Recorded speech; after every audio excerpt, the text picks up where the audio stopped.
గొప్ప దేవ, గత కాలం అంతా కాపాడి భద్రపరిచి లేకపోతే క్షేమమిచ్చి ఇదిగో ఈ 54వ దినము 8వ వారము ఉదయకాలము మధ్యాహ్నకాలం మమ్మల్ని సజీవులుగా వచ్చారు. ఇది మా గొప్పతనము, మా భక్తి, మా శక్తి కాదు అని మేము తలుస్తున్నాం. మేము నిద్రపోయిన వేళ సహితము ఒక నిమిషమైనను ఎడబాయక కనుపాప వలె కాపాడి భద్రపరిచి మందిరానికి నడిపించిన విధానం బట్టి వదనములు మాలో ఏ ఒక్కరు నశించడం నీ చిత్తము కాదు. మా కొరకు ఈ లోకానికి వచ్చి మా పక్షముగా నీ ప్రాణం పెట్టి చనిపోయి సమాధించిన పాప శాపాల నుంచి విడిపించి నేనే నా చిత్తానుసారంగా నీ అతిక్రమములను తుడిచివేయుచున్నాను. హల్లెలూయా. యెషయా గ్రంథం 43:20 I will wipe out your sins as far as east is far from the west, and you have taken away our sins that much far. పడమటికి తూర్పు ఎంత దూరము, మా అతిక్రమములు అంత దూరపరిచినారు. సముద్రపు గాధంలో పడదీసినారు. వదనములు చెల్లిస్తూ సమస్త మహిమ ఘనత కీర్తిని ఆరోపిస్తూ ఈ స్తుతి ఆరాధన మా రక్షకుడు, మా విమోచకుడు త్వరగా క్రీస్తు యేసు వారి శక్తి గల నామములో నీకు సమర్పిస్తున్న మా ప్రియ పరలోకపు తండ్రి. దయచేసి please receive. A warm welcome to this Lone Star Telugu Baptist Church service. ఈ ఉదయకాల 3వ సర్వీస్ ఆరాధన గురించి అందరినీ ప్రభువుకు ఆహ్వానిస్తున్నాను. Greet you all in the name of our Lord and Savior Jesus Christ. ప్రభువును రక్షకుడైన యేసుక్రీస్తు వారి శుభ శక్తి గల దివ్య నామములో మీ అందరికీ శుభములు సమాధానం కలుగుగాక. ప్రభునందు వీటిని పురినారా మీ అందరూ క్షేమం తలస్తూ ప్రార్థిస్తున్నా. వేసవి సమీపిస్తున్నది, మీరందరూ కూడా జాగ్రత్తగా ఉండాలని మరి కోరుతూ ప్రార్థిస్తున్నాను. మీ అందరి కొరకు ప్రార్థిస్తున్నాను. ఇంకా మీకు ఏదైనా ప్రార్థన అవసరం ఉంటే మాకు తెలియజేయాలని కోరుతున్నాను. The scripture was read for us. లేఖన భాగము మనందరి కొరకు చదవబడ్డది. ఆదికాండం అనగానే మనకు the Book of Genesis is full of the families. సృష్టి ఆరంభము అనేక సార్లు మనం విని ఉన్నప్పటికీ మరలా మనము అబ్రహాం గురించి దినము గత వారము నాకు సోమవారము ప్రభా ఆదివారం ఏం చెప్పాలి అంటే వెంటనే ప్రభా అన్నాడు కరువు గురించి చెప్పని చెప్పాడు. As soon as the Abraham was called, Abraham పిలువబడిన వెంటనే కొంతకాలానికి ఎంతో దూరం నుంచి ప్రయాణం చేశాడు. హారాన్ నుంచి కానానుకు ఎంత దూరం అంటే దాదాపుగా 643 కిలోమీటర్లు, అంటే 400 మైళ్ళు అని వ్యాఖ్యానకర్తలు తెలియజేస్తున్నారు. 1 mile is equal to 1.609 kilometres. So అప్పుడు మనకు 643 కిలోమీటర్ల దూరం ప్రయాణం చేసి వచ్చాడు. వచ్చిన వెంటనే కొంతకాలానికి ఖానానులో ఉన్నాడు. ఈ పాత నిబంధన చరిత్ర అంతా కూడా మనకు అర్థం కావాలంటే చాలా సమయం పడుతుంది. అంటే అర్థమయ్యే భాషలో ఒక్క మాటలో చెప్పాలంటే యెరూషలేము, పాలస్తీనా అక్కడంతా కూడా అప్పటి వరకే 7 జాతుల ప్రజలు నివసిస్తున్నారు. అబ్రహాము గారు, ఇస్సాకు గారు, యాకోబు గారు అక్కడే ఉన్నారు. కానీ వారి సమయం రాలేదు కాబట్టి వారు స్వాధీనపరుచుకోలేదు. దేవుడు మనందరినీ దాదాపుగా 53 దినాలు కాపాడి 54వ దినంలో సజీవులుగా వచ్చాడు. మనము ఇంకా 311 దినాలు ఉంటున్నవి. ప్రభు మనందరినీ కాపాడేందుకు ఒకసారి ప్రభువుకు స్తోత్రం చెబుతూ చప్పట్లు బిగ్గరగా కొడతారు. అబ్రహామును పిలిచిన వెంటనే అబ్రహాం గురించి చెప్పాలంటే ఒక యుగ పురుషుడు. చప్పట్లు బట్టి మరలా మన ప్రభు ఎందుకంటే ప్రభు అన్నాడు, దేవుడు షేము దేవుడైన యెహోవా స్తుతింపబడును గాక అన్నాడు. నేను చెప్పినట్టు చెప్పండి, షేము దేవుడైన యెహోవా స్తుతింపబడును గాక. ఎందుకంటే షేములో నుంచే అబ్రహాం గారు వచ్చారు. అద్భుతంగా ఒక యుగ పురుషుల్లాగా వచ్చి ఇట్లా హీరోలాగా వచ్చేసాడు. పిలువగానే అంత చాలా ఆస్తిపరుడు. మీకు ఒక లేఖన భాగం చూపించి ఒక చిన్న పల్లవి పాడతాను చూడండి. ఆదికాండం 12వ అధ్యాయం. Open your Bibles with me to the Book of Genesis chapter 12. ఆయన వచ్చేటప్పుడే ఎంత ఆస్తిపరుడో 5వ వచనం చూడండి. అబ్రహాము అని చదవద్దు, మనం పేరు మార్చబడలేదు, అబ్రహాము అని. అబ్రహాము తన భార్య అయిన సారాయిని, తన సహోదరుని కుమారుడైన లోతును, హారానులో తారును, వారు ఆర్జించిన యావత్ ఆస్తిని, వారు సంపాదించిన సమస్తమైన వారిని తీసుకొని కనాను దేశంలోకి వెళ్తూ బయలుదేరి కనాను దేశంలో వచ్చిన వెంటనే కొన్ని వింటుంటే మనకు కొంతమంది మన ఇంట్లోకి రాగానే కరెంటు పోతుంది, ఏం లెక్కురా నాయన అనేది, అడుగు పెట్టగానే కరెంటు అనుకుంటారు. అబ్రహాము గారు ఇదేందయ్యా పిలిచావు, మరి నేనంటే ఓకే, నా పశువులకు గడ్డి ఎక్కడి నుంచి వస్తుంది అని చెప్పి దాన్ని తలంచలే. మనం ఒక మాట ఎప్పుడు జ్ఞాపకం చేసుకోవాలి. ఎవరు హబక్కుకు చెప్పినటువంటి మాట బైబిల్ ఓపెన్ చేయొద్దండి. దేవుని మాట మన నోట్లో ఉండాలి. ఏమన్నాడు హబక్కుకు? అంజూరపు పండ్లు ఉడియకపోయినా పర్వాలేదు, పండకపోయినా పర్వాలేదు, ఒలివ చెట్లు కాపుకు రాకపోయినా పర్వాలేదు, ద్రాక్ష పంట పండకపోయినా పర్వాలేదు, శాలలో పశువులు లేకపోయినా పర్వాలేదు, చేనులో పైరు పంటకు పర్వాలేదు, నేను దేవుని యందు ఆనందిస్తాను, నా రక్షణకర్త నేను నా దేవుని యందు నేను సంతోషిస్తాను. చప్పట్లు ప్రభువును మహిమపరుస్తాను. ఈరోజు అనేక మంది ఉన్నత స్థితిలో ఉన్నటువంటి వారు, మంచి ఉద్యోగం ఉన్నటువంటి వారు అకస్మాత్తుగా ఉద్యోగము వ్యాపారము నష్టంలో పడిపోయే సమయానికి వారు కృంగిపోయి ఆత్మహత్య చేసుకుంటున్నారు. అబ్రహాము ఎలాంటి వాడంటే ఒక యుగ పురుషుడు అని చెప్పారు. విశ్వాసులకు తండ్రి ఆయన. ఒక చిన్న పదవి, నేను నా రక్షకుని నేను వెంబడించేదనని భక్తుడు ఆంగ్ల పాట తర్జుమా. వచ్చినటువంటి వాళ్ళు నాతో పాటు ఒక పల్లవి 1 లేక 2 చరణాలు పాడడానికి ప్రయత్నం చేశారు. పరిస్థితి ఎలా ఉన్నప్పటికీ కూడా నేను దేవుని వెంబడిస్తాను అని అబ్రహాము గారు ఏం చేశారంటే, కరువు వచ్చింది, కరువు చాలా తీవ్రంగా ఉన్నది, అక్కడ రాయబడ్డది, కరువు చాలా తీవ్రంగా ఉన్నది. 643 కిలోమీటర్లు ప్రయాణం చేసి వచ్చాడు. మరలా అక్కడికి వెళ్ళాలని ఇష్టపడలే.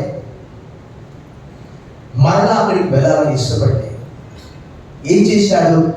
పక్క దేశము ఐగుప్తులోకి వెళ్ళాడు. దానికి కారణాలు కూడా నేను చెప్తాను. ఎందుకంటే పాలస్తీనాలో, యెరూషలేములో ఎలాంటి నదులు లేవు. పక్క దేశం ఐగుప్తులో నైలు నది ఎక్కడో అక్కడక్కడ పడ్డటువంటి వర్షాలను బట్టి కొండల లోయలో అక్కడ నీరు సమృద్ధిగా ఉన్నది. కానీ ఇక్కడ మాత్రము ఎటువంటి నదులు లేవు పంటలు పడడానికి. సంవత్సరానికి 2 సార్లు వర్షాధార పంటలే. బైబిల్లో రాయబడ్డది. దేవుడు అలా చేశాడు.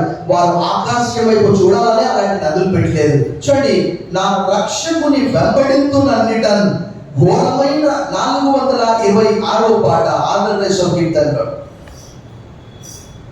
నా రక్షకుని వెంబడితున్నన్నిట పాడాలి. చెప్పండి. ఘోరమైన కొండలైన జాగ్రత్తలో సురక్షితంబుగాను నేను వెళ్ళు పరమ కిరీట పొందువారాదు యేసు నేను ఎన్నాడెన్నాడు ఆశతో నన్నిట వెంబడితురు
వెళ్ళే.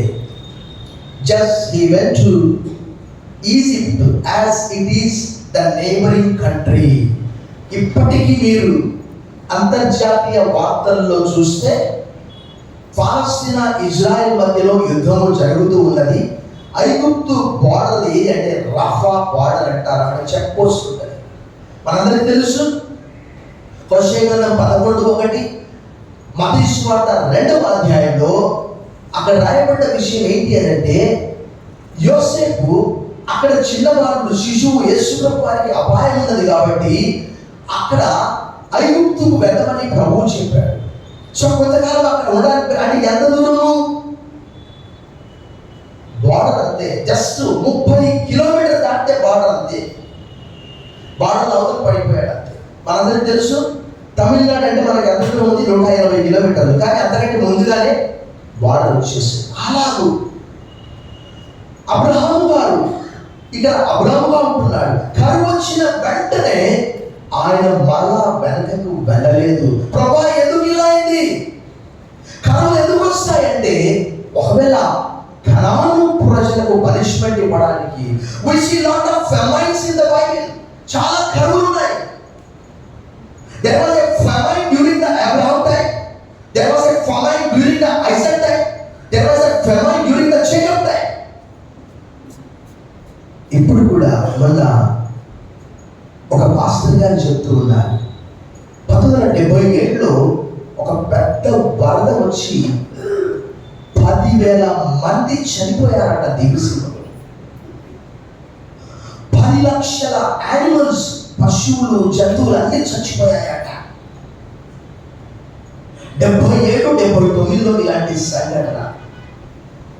అలాగే ఇక్కడ కరువు వచ్చినప్పుడు మనందరికీ తెలుసు, సరే మనుషులను భోజనం అంటే నేను విన్న సంగతి ఏంటంటే కొంతమంది భూమిలో ఉన్నటువంటి ఆ మట్టిని పెరుగు పోసుకొని మట్టి తినేవారట. ఇంకా కొన్ని చోట్ల మట్టిని రొట్టెలుగా చేసుకొని తింటూ ఉన్నారు కడుపు నింపుకోవడానికి. మరి అబ్రహాము యొక్క విశ్వాసాన్ని ఎవరు పరీక్షించడానికి కావచ్చు. కష్టం వచ్చిందా, నష్టం వచ్చిందా, కరువు వచ్చిందా, ఉద్యోగం పోయిందా, వ్యాపారంలో నష్టం వచ్చిందా, అబ్బా ఈ వ్యాపారం నాకు అంత బాగలేదు, ఇది వేరే వ్యాపారం చూసుకోవాలి, ఎన్నెన్ని చూసుకుంటావు. అబ్రహాము గారు అలా అనుకోలేదు. అబ్రహాము గారు ఉన్నప్పుడు ఏం చేశాడు? ఐగుప్తుకు వెళ్ళాడు. ఈ కరువులు ఎందుకు వస్తాయి? why God allows all these famines? బైబిల్లో రాయబడ్డది ఏంటి అంటే ఇట్ ఈస్ అ పనిష్మెంట్. కనానీయుల పాపమును శిక్షించడానికి ఒకవేళ కరువు రావచ్చు. ఒకనొక సందర్భంలో దావీదు కూడా ఏం చేశాడంటే సమయం 2వ గ్రంథం 24వ అధ్యాయంలో జనాభా లెక్కబెట్టుదంటే లెక్కబెట్టాడు. అప్పుడు దేవుడు ప్రవక్త ద్వారా ఏం చెప్పాడు? ఏమయ్యా 7 సంవత్సరాలు క్షామం వస్తుంది, ఒప్పుకుంటావా? నీ శత్రువులు నిన్ను 3 మాసాలు తరుముతారు, నీవు ఒప్పుకుంటావా? 3 దినాల తెగులు వస్తుంది, ఒప్పుకుంటావా అని అన్నాడు. మనుషుల చేతుల్లో పడడానికంటే బదులుగా దేవుని చేతిలో పడవచ్చు. ఏమైనా చేయి ప్రభా. ఈ విషయము సమయాలు 2వ గ్రంథము 24:13లో రాయబడ్డది. ఇక్కడ మనం గమనించవలసిన విషయం ఏంటంటే ప్రభువునందు మిగిలిన పిల్లారా, అబ్రహాము ఎక్కడికి వెళ్ళినప్పటికీ పెద్ద గుంపుతో వెళ్ళాలి. అబ్రహాము పిలిచిన వెంటనే కొంతకాలానికి ఈ కరువు వచ్చింది. 12వ అధ్యాయం మనం చదువుకున్నటువంటి ఆ 9-10 వచనాల్లో చూస్తే అవన్నీ కూడా ఆయన దక్షిణం వైపు వెళ్ళాడంటే బేతేలు ఉంటున్నది. బేతేలు చాలా ప్రాముఖ్యమైనటువంటిది మనందరికీ తెలుసు.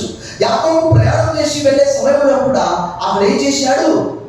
బేతేలు దగ్గర ఆగి, నేను తిరుటకు ఆహారము ధరించుకున్నట్టు వస్త్రాలు ఇస్తే నీవు నాకు దేవుడు అయి ఉంటావు, మరియు నీవు నాకు ఇచ్చిన సంవత్సరం 10 వంతులు చెల్లిస్తా. అక్కడే నూనె పోసి బ్రతుకున్నాడు. ఆదికాండం 22వ అధ్యాయం 19, 20, 21 వచనాల్లో ఆ విషయాలు రాయబడ్డది. అది బెతేల్ అంటే పూర్వం దాని పేరు లూజు అని అక్కడ రాయబడ్డది. అంటే బెతేల్ అంటే అర్థం ఏంటి తెలుసా? బెతేల్ అంటే దేవుని మందిరము. చెప్పండి, దేవుని. ఫుడ్ నోట్స్ లో ఉంది, దానికి నేనేదో భాషాంతరం చెప్పట్లేదు. ప్రభువునందు మిగిలిన పిల్లారా, ఆయన అలా ప్రయాణం చేస్తూ చేస్తూ చేసి ఐగుప్తుకు వెళ్ళాడు. కొత్త ప్రాంతము. మనందరికీ తెలుసు, కొత్త వ్యక్తి మన కాలనీలోకి వస్తే ఇతడు ఎలాంటి వాడు, మంచివాడా, చెడ్డవాడా, టెర్రరిస్టా, ఏం వ్యాపారం అయింది ఇది చూస్తూ ఉంటాడు. ఇతడు ఒకడు మాత్రమే కాదు, మంది మార్గం చాలా మంది పరిమాణం ఉన్నారు ఈయనకు. వాస్తవం చెప్పాలంటే చాలా ధనవంతుడు. 11వ అబ్రహాము వెండి బంగారము పశువులు కలిగి బహు ధనవంతుడై ఉండేననే మాట రాయబడ్డది. ఒకవేళ ఆయన ఎప్పుడైనా ఒక చోట నుంచి ఇంకో చోటికి వెళ్ళాలంటే, ఒక మాటలో చెప్పాలంటే, లోతు ఆస్తి అబ్రహాము ఆస్తి చాలా ఉన్నది కాబట్టి లోతు పశువుల కాపర్లకి అబ్రహాము పశువుల కాపర్లకి ఏమైంది, కలహం వచ్చేసింది. అబ్రహాము అన్నాడు, అయ్యా వాళ్ళిద్దరు అన్నదమ్ముల పిల్లలు, గొడవ పడితే బాగుండదు. నువ్వు తూర్పు తట్టు వెళ్తే నేను పడమర తట్టు వెళ్తా, నువ్వు పడమర తట్టు వెళ్తే నేను తూర్పు తట్టు వెళ్తా అంటే ఆయన ఏం చేశాడు? 11వ అధ్యాయంలో సొదొమ పాడు కావడానికి ముందుగా ఎలా ఉండేనంట, ఏదేను తోట వలె ఉండదంట. ఆ పచ్చ కనిపించేది, అది బాగుందని అటు వెళ్ళిపోయాడు. తర్వాత అది మొత్తము పాడైపోయింది. ప్రభుత్వానికి 12వ అధ్యాయము 9, 10 నుంచి 13వ అధ్యాయము ఆ తిథి భాగం వరకు కొంతకాలం ఆయన ఎలా ఉన్నాడు తెలుసా? ఆయన ఎలా ఉన్నాడు, ఆంగ్లంలో అయితే స్ట్రేంజర్ అండ్ సొజెర్నర్ అనే మాట రాయబడ్డది. ఆయన ఒక పరదేశంలో ఉన్నాడు, అక్కడే సెటిల్ అవుతామని వెళ్ళలేదు. అక్కడ రాయబడ్డది చూడండి, 12వ అధ్యాయము చూడండి. ఆ మాట ఆంగ్లంలో కూడా చాలా చక్కగా 12వ అధ్యాయం 10వ వచనం చదవండి. అప్పుడు ఆ దేశంలో కరువు వచ్చిందట, ఆ దేశంలో కరువు భారంగా ఉన్నదట. చూడండి ఎలా ఉన్నదట, చాలా సివియర్ అనే మాట ఆంగ్లంలో రాయబడిందని చూశాను. The severity of the famine. కరువు భారంగా ఉన్నదట. ఏం చేశాడట? అబ్రహాము ఐగుప్తు దేశంలో నివసించుటకు అక్కడికి వెళ్ళాడు. అయితే మన జాగ్రత్త గమనిస్తే తెలుగులో సింపుల్ గా ఉన్నది, కానీ ఆంగ్లంలో నేను మీకు చూపిస్తాను. He went to live in Egypt as a stranger, as an alien, not to dwell permanently. పూర్తిగా అక్కడే సెటిల్ కావాలి అని అనుకోవట్లేదు. 12 Now there was a famine in the land, so Abraham went down to Egypt to reside there as an alien. ఒక పరదేశిగా, ఒక అతిథిగా కొంతకాలం ఉండి మరలా తిరిగి దేవుడు వాగ్దానం చేశాడు. ఏమని చేశాడు?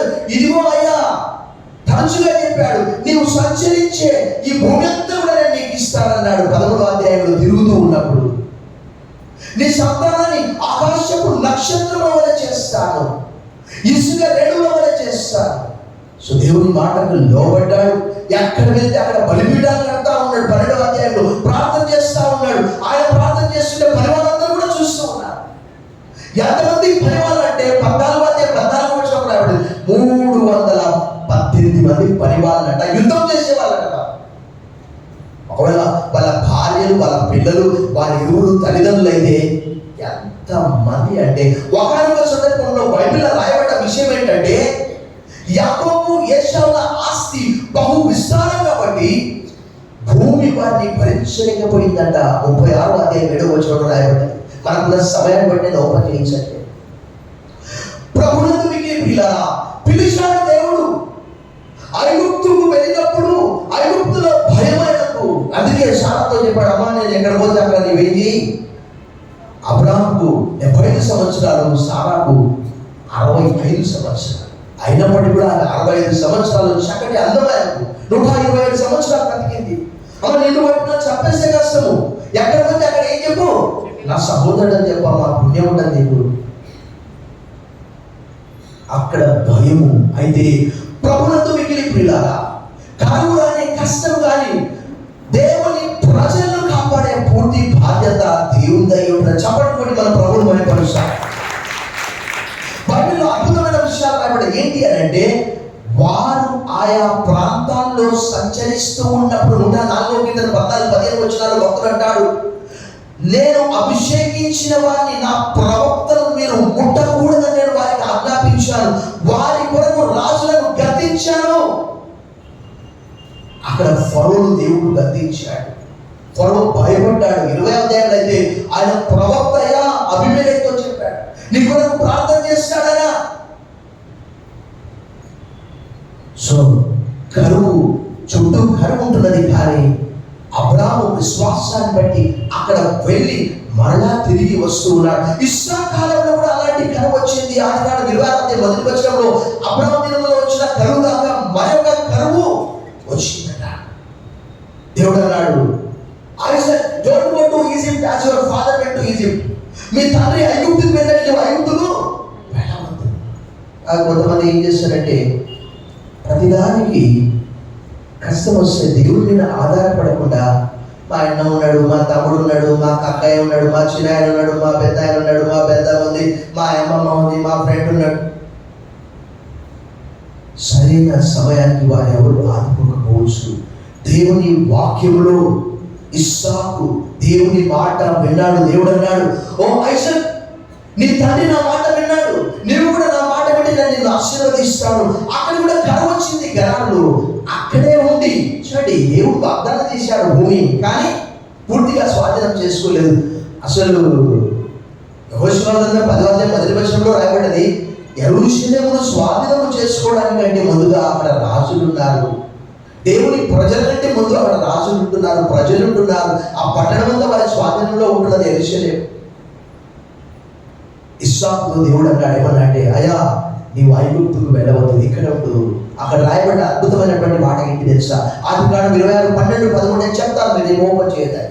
ఇస్సాకు ఆ దేశమందున్న వాడై ఆ కరువు వచ్చింది, విత్తనం వేసి నూరంతలు పంట కోశను. చప్పట్లు బట్టి ప్రభువు మనం కరువు దేవుడి వల్ల కలిగే ఒక శిక్షలు కావచ్చు, there may be a punishment. మన జీవితంలో కూడా కొన్నిసార్లు దేవుడు మనల్ని పరీక్షిస్తాడు. అబ్రాహాము విశ్వాసాన్ని పరీక్షించాడు.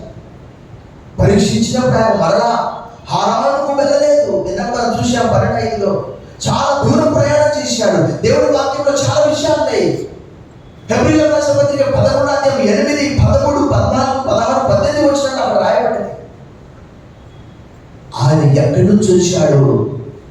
ఆ దేశానికి మరలా వెళ్ళక కనిపించినటువంటి పరలోకాన్ని చూశాడు. ఆ కణాల్లో తిరిగాడు. దూరం నుంచి చూసి వందనము చేశాడట. సో కరువు వచ్చింది. ఇస్సాకు ఆ దేశమందున్న వాడై విత్తనం వేసి నూరంతలు పంట కోశను. ఇస్సాకును దేవుడు ఆశీర్వదించాడు కాబట్టి ఆ మనిషి క్రమక్రమంగా అభివృద్ధి పొందుతూ వచ్చాను. 26:13 ఫిలిష్తీయులు అది చూసి ఏం చేశారట? అసూయపడ్డారట. అసూయపడేటంతగా దేవుడు ఇస్సాకును ఆశీర్వదించాడు. 26:14 అవన్నీ వరుసగా రాయ. ప్రభువునందు మిగిలిన ప్రియులారా, దేవుని ప్రజలు ఏ ప్రాంతంలో ఉన్నప్పటికీ యాకోబు కాలంలో కూడా కరువు వచ్చింది. 41:56-57 ప్రపంచ వ్యాప్తంగా వచ్చినటువంటి కరువుది దేవుని వాక్యంలో రాయబడింది. ఏంటి తెలుసా? దేవుడు కరువులో దేవుని ప్రజల్ని సజీవులుగా కాపాడతాడు. చప్పట్లు కొట్టి ప్రభువును మహిమపరుస్తాడు. యాకోబు కాలంలో వచ్చినటువంటి కరువు, ఒకవేళ ఆ కరువులో దేవుడు తన ప్రజల్ని కాపాడకపోతే యాకోబులో నుంచి యూదా రావాలి, యూదాలో నుంచి యేసుప్రభువు రావాలి, యూదాలో నుంచి దావీదు రావాలి. యేసుప్రభువు అన్నారు, నేను దావీదు వేరు చిగురును అని చెప్పాడు ప్రకటన 22:16. యేసుప్రభువు ఎక్కడి నుంచి రావాలి? ఒకవేళ కరువు వచ్చి అక్కడే అందరూ చచ్చిపోతే? చాలా కాలం క్రితం నాకు still I do remember, I do not know how many of you know this. ఈ విషయం ఎంతమందికి తెలుసో తెలియదు, నాకు తెలియదు. కొన్ని ఆఫ్రికా ప్రాంతాల్లో ఒక చిన్న బాలుడు చనిపోవడానికి సిద్ధంగా ఉన్నాడు. ఆ చిన్న బాలుడు ఎప్పుడు చచ్చిపోతాడా అని ఆ చిన్న బాలుని తినేయడానికి ఒక పెద్ద రాబందు అక్కడ రెడీగా ఉన్నది. తీవ్రమైనటువంటి కరువు. ఆ ఫోటో తీసి ఒక ఆయన పెట్టాడు.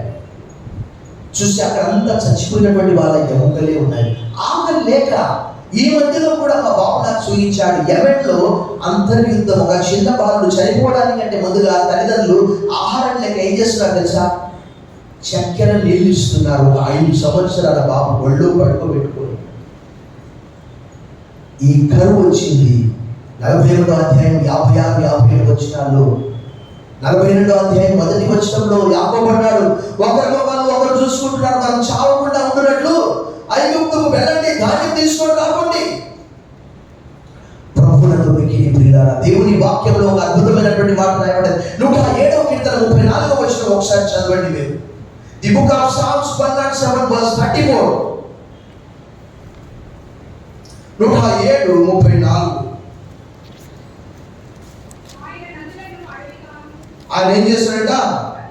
నదులను అడవిగాను, నీటి బుగ్గలను ఎండిన నేలగాను, సత్తువ గల భూమిని చవిటి పొర్రలను.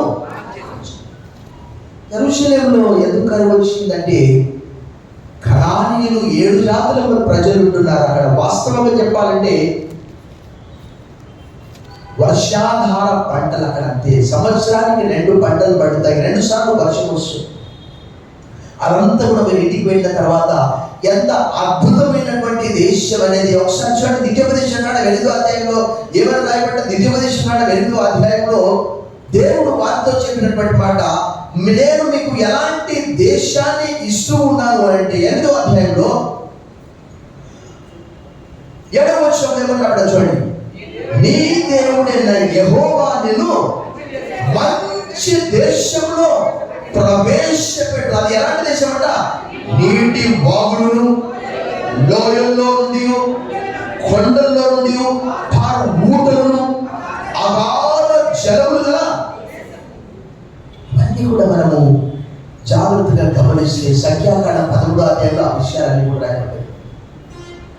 వేగు చూడడానికి వెళ్ళినటువంటి వారు ఏం చేశారట?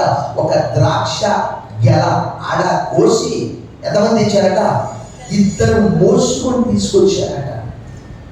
ఒక మనిషి 50 కిలోలు మోసుకుంటే ఒక ఆడ అంటే 100 కిలోలకు పైగా ఉన్నది. అలాంటి దేశం ఇస్తానన్నాడు. తప్పకుండా దేవుని వాక్యంలో రాయబడింది. ఆయన అబద్ధమాడడానికి మనిషి కాదు. ఎవరి మేనేజర్ లయర్. ప్రతి మానవుడు అబద్ధికుడు, దేవుడు సత్యవంతుడు కాక తీరడు. మనిషి బ్రతకడానికి 1,000 అబద్ధాలు ఆడతాడు.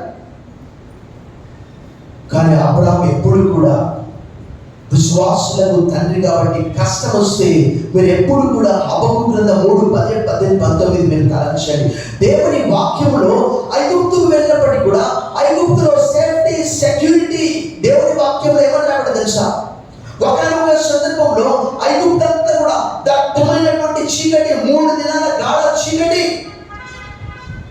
కానీ దేవుని వాక్యములో నిర్గమకాండం 10వ అధ్యాయం 22-28 వచనం ఏమని రాయబడి తెలుసా? దట్టమైన చీకట్లో దేవుని ప్రజలకు వెలుగుండెను. చప్పట్లు కొట్టి ప్రభువును మహిమపరచాలి. ఇక్కడ కొట్టాలి. భారతదేశంలో ఎలా ఉంటుందంటే, మనకి కరెంట్ పోయిందంటే ఏమనుకుంటాం తెలుసా? నాకు పోయింది కానీ పక్కింటో కరెంట్ ఉందా పోయిందా ఫస్ట్ వాడిని చూస్తాం. అది కాదు, చుట్టూ కరెంటు పోయినప్పటికీ కరెంట్ నీకు ఉంటుంది, దేవుడు నీకు ఉంచుతాడు. అది దేవుని యొక్క ఇష్టం. దేవుని ప్రజల్ని ప్రత్యేకపరిచాడు కాబట్టి దేవుని వాక్యం ఏమని రావడం తెలుసా? నిర్గమకాండం 11:7 వచనంలో ఐగుప్తులో నుంచి ఇశ్రాయేలు ప్రజలు వెళ్ళేటప్పుడు నేను ఐగుప్తులో నుంచి ఇశ్రాయేలును ఐగుప్తీయులను వేరుపరచాలని చెప్పడానికి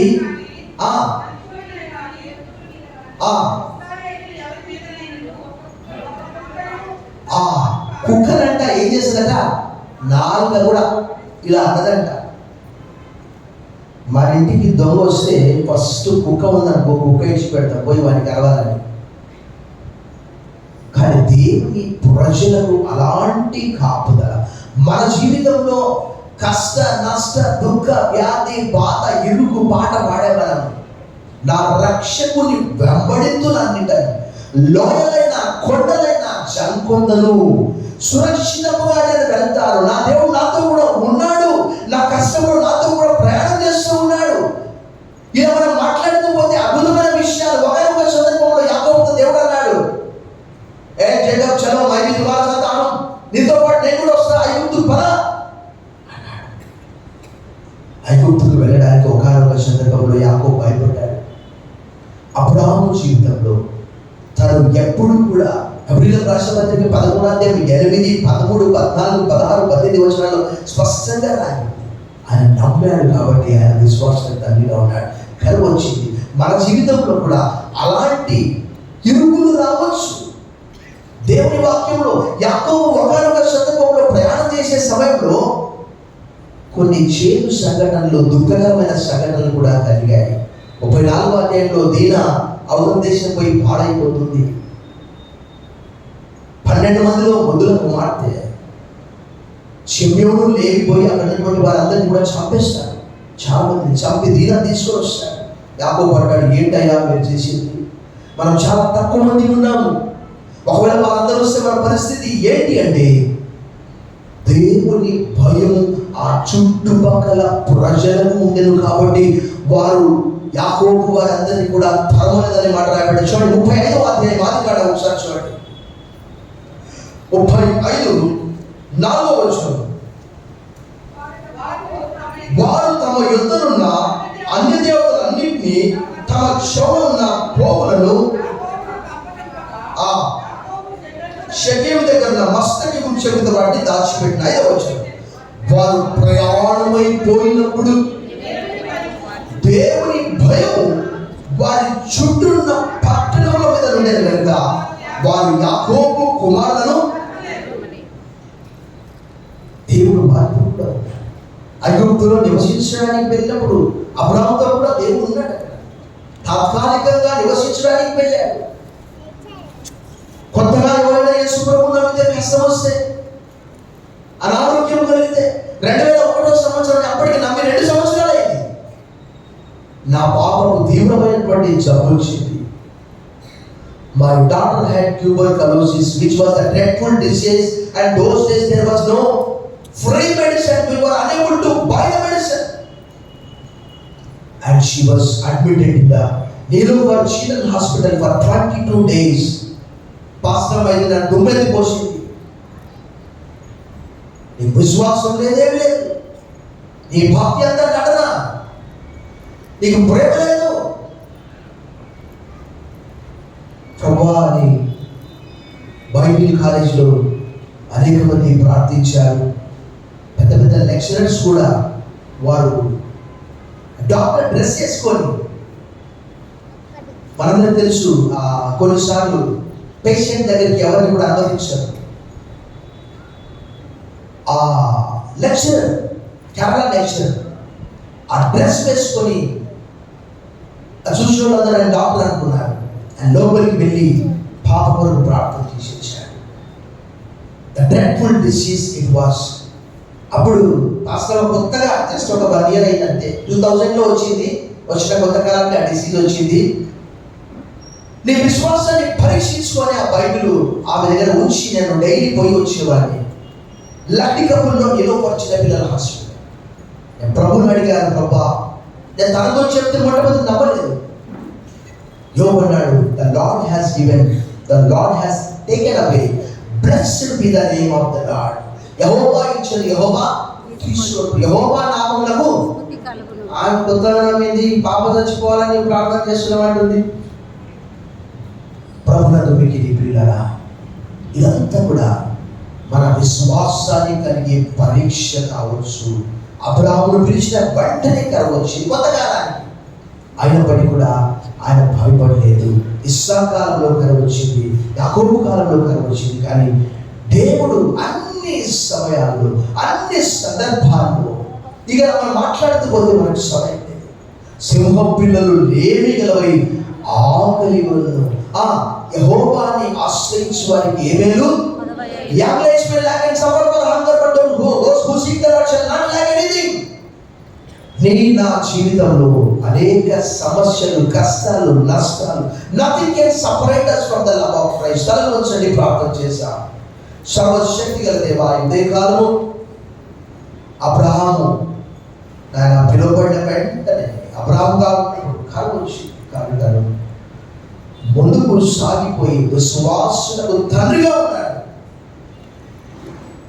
విశ్వసించాడు కనుక విశ్వాసులందరికీ తండ్రిగా ఉన్నాడు. Father of the faithful. మా జీవితాల్లో అన్ని సమయాలు, సందర్భాల్లో నీ అందు స్థిరమైన విశ్వాసం కలిగి ఉంటాము నేర్పించున్నాడు. యేసు నామములో ప్రార్థిస్తున్నాం తండ్రి, ఆమేన్.